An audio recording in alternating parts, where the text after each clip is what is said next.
Alio, Labas vakaras. labas vakaras. Žiūrėkit, ieško darbo Norvegijoje, teisingai? Taip, Aha. ieškojau.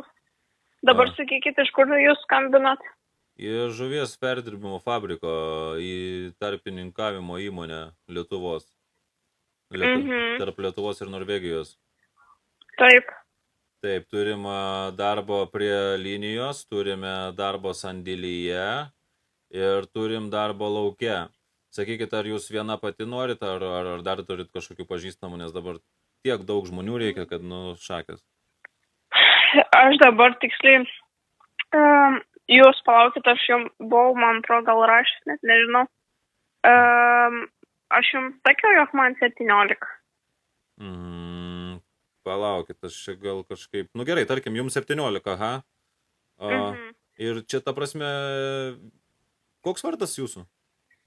Augustė. Augustė, žiūrėkit, jūs viena pati norit važiuoti? Su draugu. Gerai, o draugas kiek metų turi? 24. Ok, draugas 24 ir vardas? Edvinas. Gerai, ta prasme, viskas ok. Žiūrėkit, taip, turiu tokias pozicijas dabar, jeigu tinka, tada, pavyzdžiui, paklausykite. Ne? Pavyzdžiui, Edvinui turėčiau pakuotojo darbą sandėlyje, ten tiesiog parvažiuoja dėžės, tas dėžės krauni ant tokio aparato, tas aparatas apsuka paletę ir jinai nuvažiuoja, tai tenais toks ir tas darbas. Labai greitai galima išmokti, atlyginimas yra 3500 eurų į rankas, apgyvendinimas nekainuoja. Taip, jums analogiškai tas pats dėl pinigų ir apgyvendinimo, tik jums reikėtų stovėti prie linijos žuvies ir gaudyti žuvis.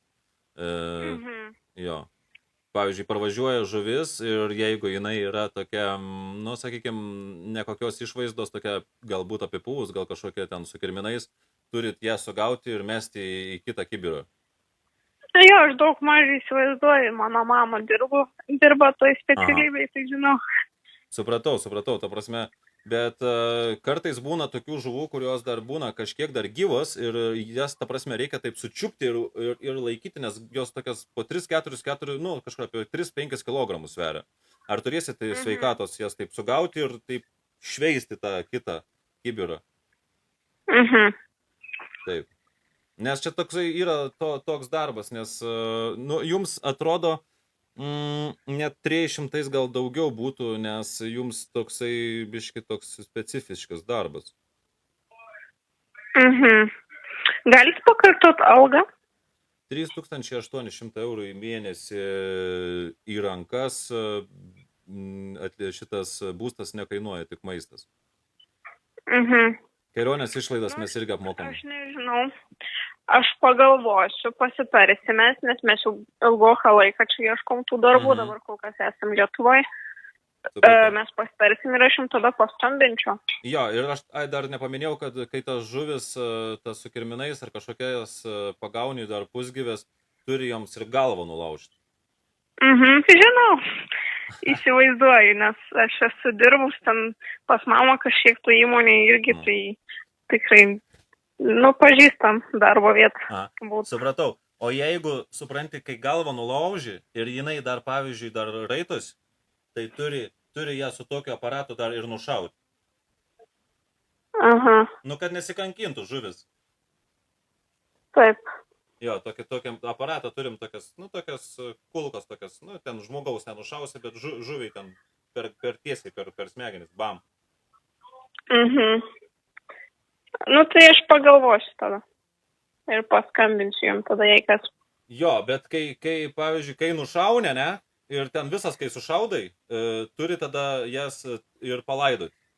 Dar turi į lauką išvežti ir palaidoti. Mes ten laidojam, ale tam tokiam kaip konteineriui. Jūs juokaujat. Ne, mes turim tokį, esam kryžiuką uždėję, įverčiam tenais ir po pamainos mes visi nueinam dar ten pasimelst. Mes pasimeldžiam prie tų žuvų. Ne. O kas jums čia juokinga, Augustė? Ne, pinigai nemaži, aš sakyčiau visai kaip ir protingai. Pasimeldžiat. O jūs nemokat nei vienos maldos, nes, mes maldaknygas ten duodam vietoj, nesvarbu. O tai prašau, iš ko neskambina? Mes skambinam iš... Su jumis TikTok radio stotis Kušma. Taip, čia jūsų kažkokia tai draugė Virgutė, čia radio stotis Kušma. Išdurkė.